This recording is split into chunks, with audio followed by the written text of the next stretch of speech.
What's good, everyone? This your main correspondent, Alan Taylor, and I'm back in the broadcast room yet again, always with another one.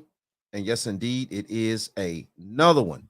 So I decided to, this ran across my feed, and I decided to check it out. And I thought that, especially during this time right now that we're dealing with all these immigrants and migrants and all these types of situations going on over here, I thought that this may be something that we could actually, talk about and see what's going on, what states can and will allow, what states don't, or cities, things like that.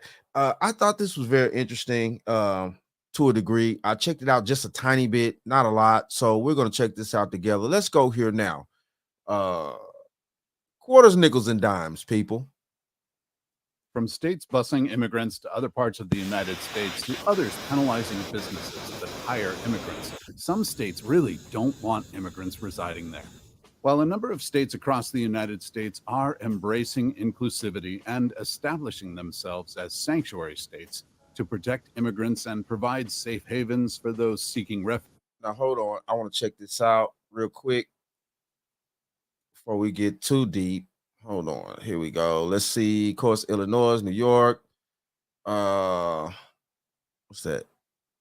Massachusetts, Connecticut, Washington, Oregon, California, New Mexico.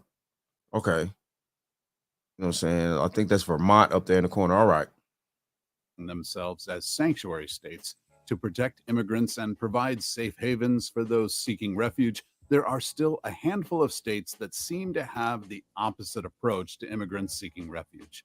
Today on Across the Globe, we'll be looking at states where immigrants are not allowed. Number 1, South Carolina. South Carolina, the land where history breathes as heavily as a summer afternoon and where sweet tea flows as freely as the tales of its storied past. Founded in 1663, the state has a heritage rich enough to make a historian giddy. Think Revolutionary War battles, sumptuous plantations, and a dash of civil rights struggles, all wrapped up in a bow made of palmetto leaves. Fast forward to today, and South Carolina is a delightful blend of the old and new, where you can enjoy shrimp and grits while pondering how a place that once fought for secession is now home to countless festivals celebrating everything from bluegrass to barbecue. However, in recent years, South Carolina's anti sanctuary stance has made headlines. South Carolina's views on immigration showcase the state's vigorous approach to immigration enforcement with a flair that might leave even the most seasoned political pundit raising an eyebrow.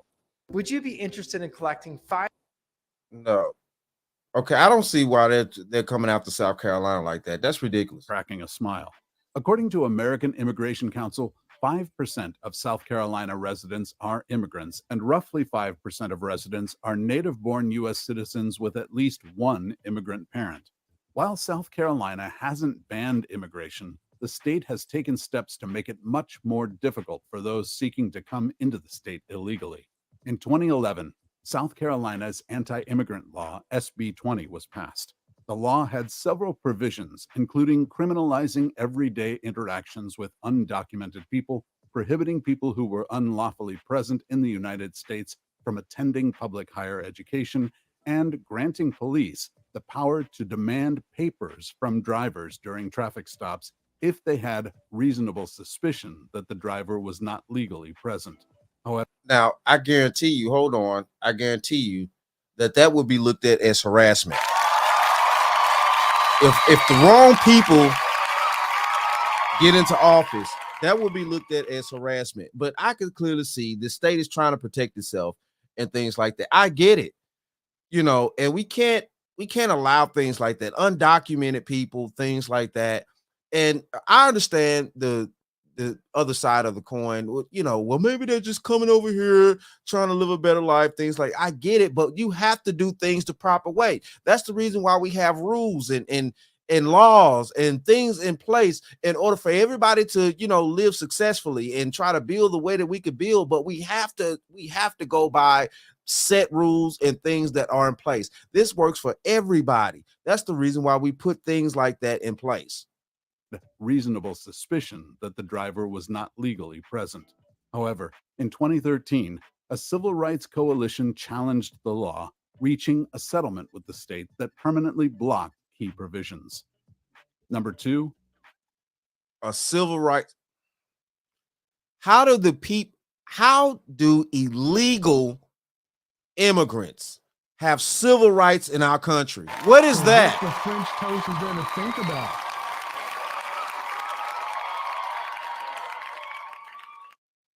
And see, these, come on, people. Come on, people. Why are we so gun ho on letting people in the wrong way? I mean, I'm not saying do not let immigrants in. I'm not saying do not let people in. All I'm saying is let's go by the proper programs and things like that are set in place legally in order to bring people in. That's it. It's not that hard. Arkansas. Arkansas, the natural state where the mountains meet the rivers and the soul meets some good old Southern hospitality.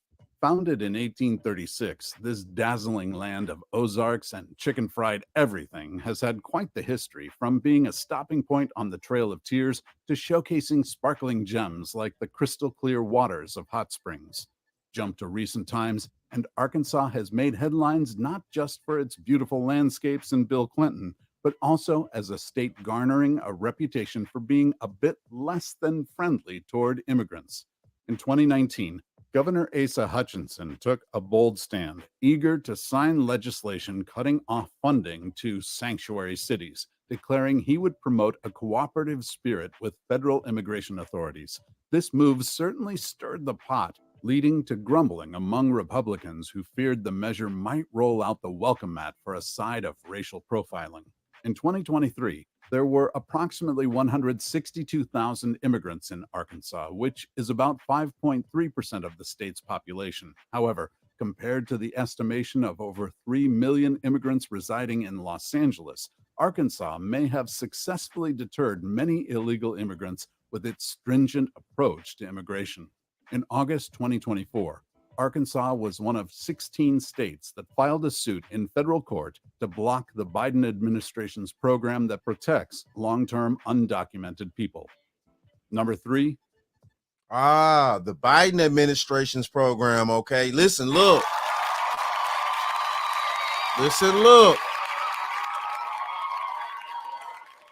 They voted to block it. So the people had their say, and we can't force these people to want undocumented people in their states, taking their jobs, doing other little things, undermining the pay rate that needs to be had for the natural born citizens that are in said state. Listen, look, we have every right to want what we want. If we've been here, our ancestors have paved the way for us to be here and things like that. And we have every right to want what we want. And we don't want to be undercut on our pay and our life and things like that. And, with our taxpayer dollars and a lot of things. It's crazy out here. that protects long-term undocumented people. Number three, Tennessee. Tennessee, the volunteer state that strummed its way through history on the strings of a banjo, while moonshine flows like the mighty Tennessee River. Established right around 1796, Tennessee has had a flair for the dramatic since its birth, giving us everything from the Trail of Tears to Elvis Presley in Memphis. Fast forward a couple of centuries, and Tennessee decided to throw a little legislative curveball.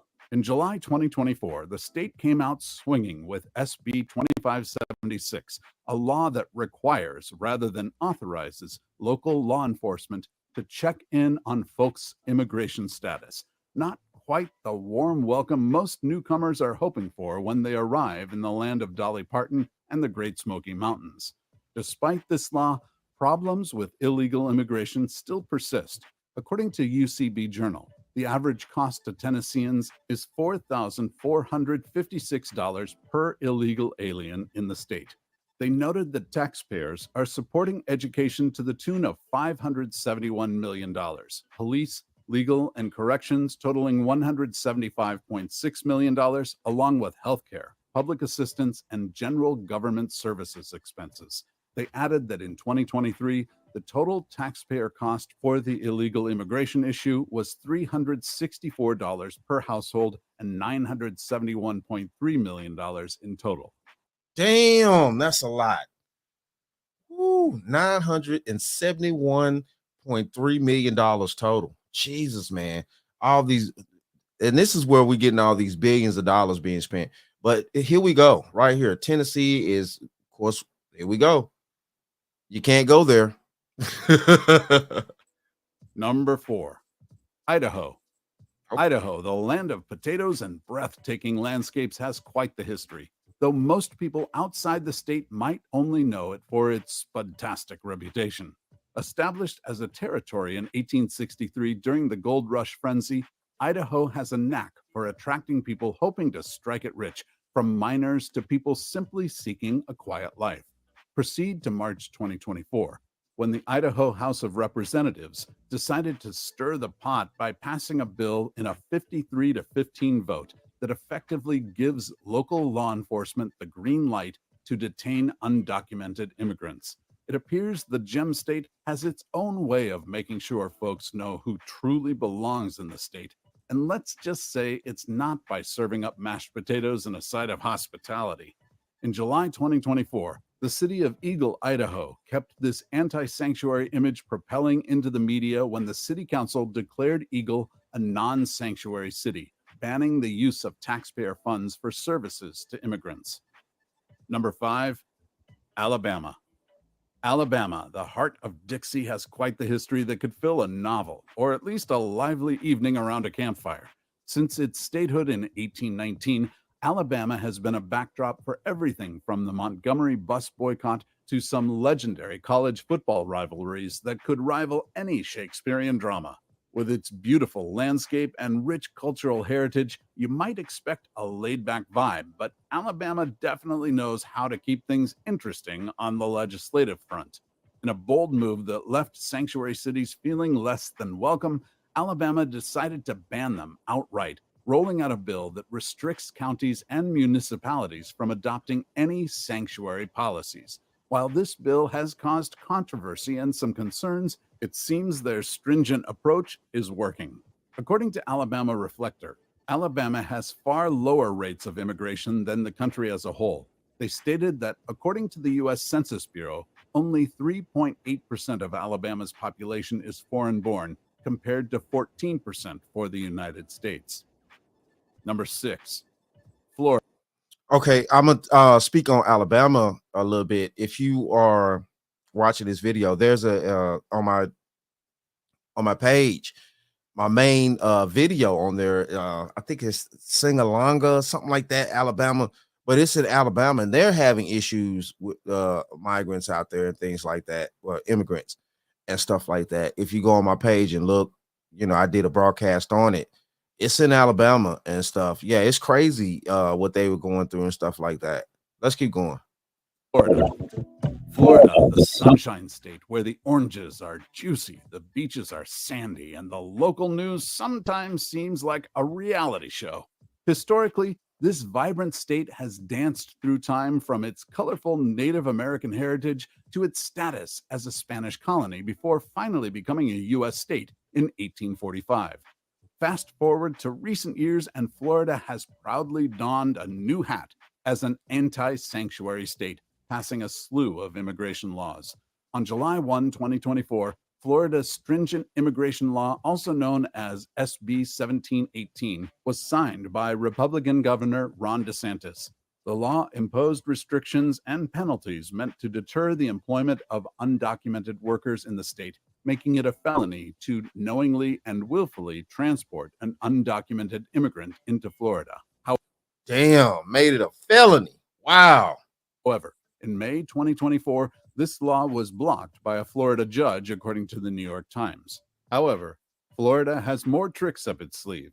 In 2019, the state banned 11 sanctuary cities in total. A challenge was brought forward in court. However, the case was tossed out, meaning these 11 cities are still banned from becoming sanctuary cities. Another string to Florida's bow in the fight of illegal immigration is the decision to no longer recognize driver's licenses issued to undocumented immigrants from other states. But it doesn't stop there. In January 2024, CBS News reported that immigration laws now impose penalties on Florida businesses that hire undocumented immigrants. NPR stated that as a result, many local Florida businesses say the law has led to workers leaving the state, therefore hurting their bottom line. Number 7, Texas. Texas, home of barbecue, bluebonnets, and enough cowboy hats to stock a Western film. This sprawling state has a rich history that reads like an epic saga, from its days as an independent republic in the 1830s to its eventual annexation by the United States in 1845. Texans are fiercely proud of their roots, with tales of heroic battles and larger-than-life figures filling the air like the scent of sizzling brisket. However, beneath the wide-open skies and vibrant culture, Texas has grappled with a serious issue: illegal immigration. It's a curious paradox, really, how a state known for its high influx of immigrants doesn't quite fit the sanctuary state mold. In 2017, that sentiment became crystal clear with the signing of Senate Bill 4, a controversial law aimed at combating sanctuary cities across the Lone Star State. As well as banning sanctuary cities, Texas has adopted a rather cheeky strategy that helps them rid their state of immigrants. The only problem is it requires placing the burden on other states.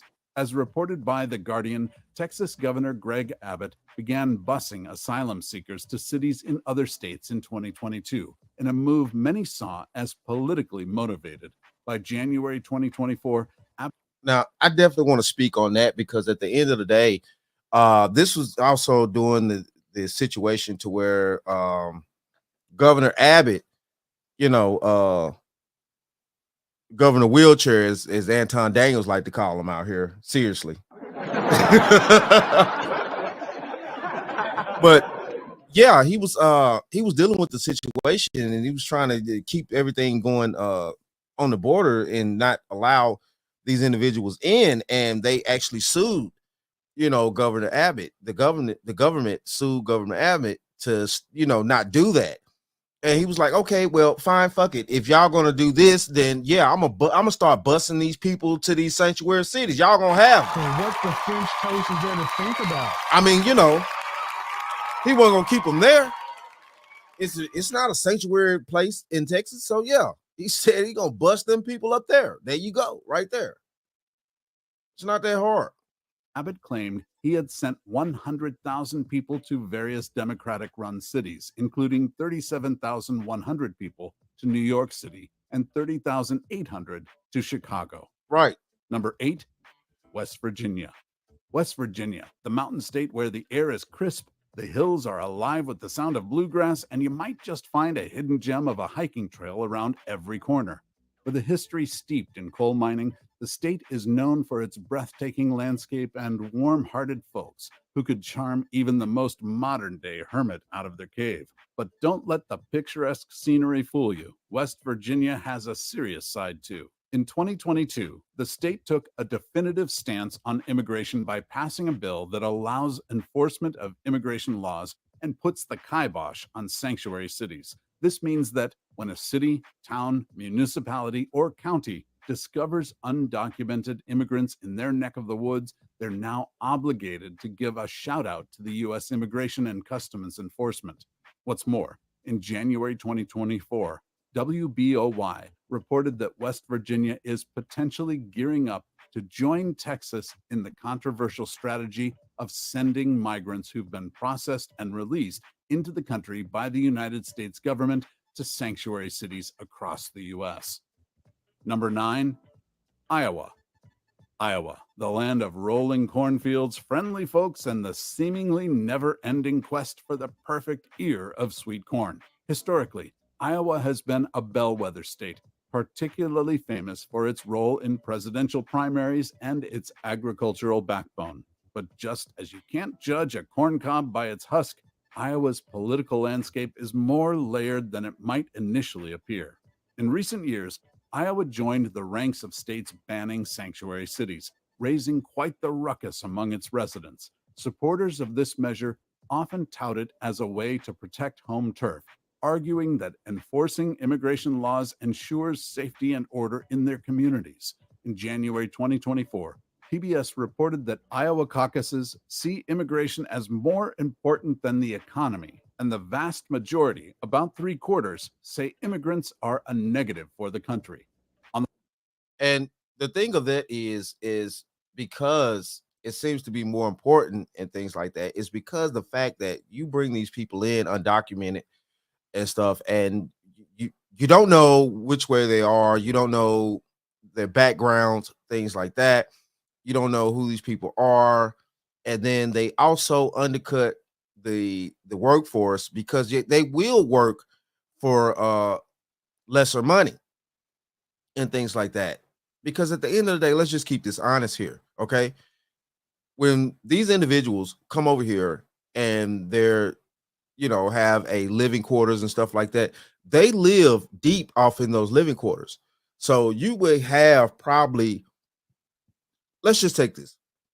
You would have probably 4 or 5 adults in a small, maybe 1 or 2 bedroom structure, something like that, with a few kids and things. And, maybe not 4 or 5, but let's just say 3 adults, 3, maybe 4. I put it 4 at max. Let's just keep it like a couple. And 2 couples living together, family, whatever.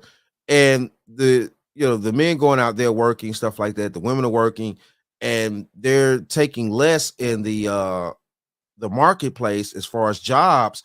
But you have to think about it though. They're living in a group like that, so their rent is very low, things like that, and they're able to monetize themselves like that and live decent or live in whatever conditions because they living together and they're saving money and they're stacking because shit they it doesn't matter, they could work for less than what the natural born American citizen could work for because we're paying into the system and they're not.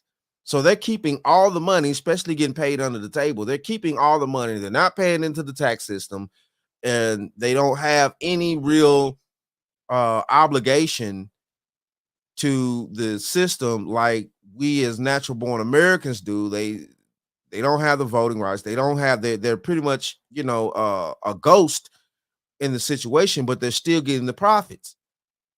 On the flip side, some residents feel that such measures might cast a shadow on the welcoming spirit Iowans pride themselves on, worrying that it pulls the state further away from its long-held values of inclusivity and support for all residents. The effects of this legislation continued to ripple through the state, creating lively debates over what it truly means to be a good neighbor in the heartland of America.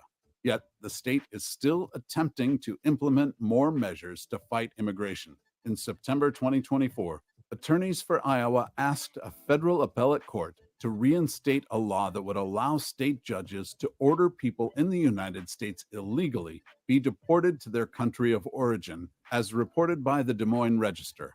Despite their efforts, the law was blocked. How about how Venezuelan migrants broke a city? Okay, so shout out to this. What the French toast is there to think about? Shout out to this. This is the end of it.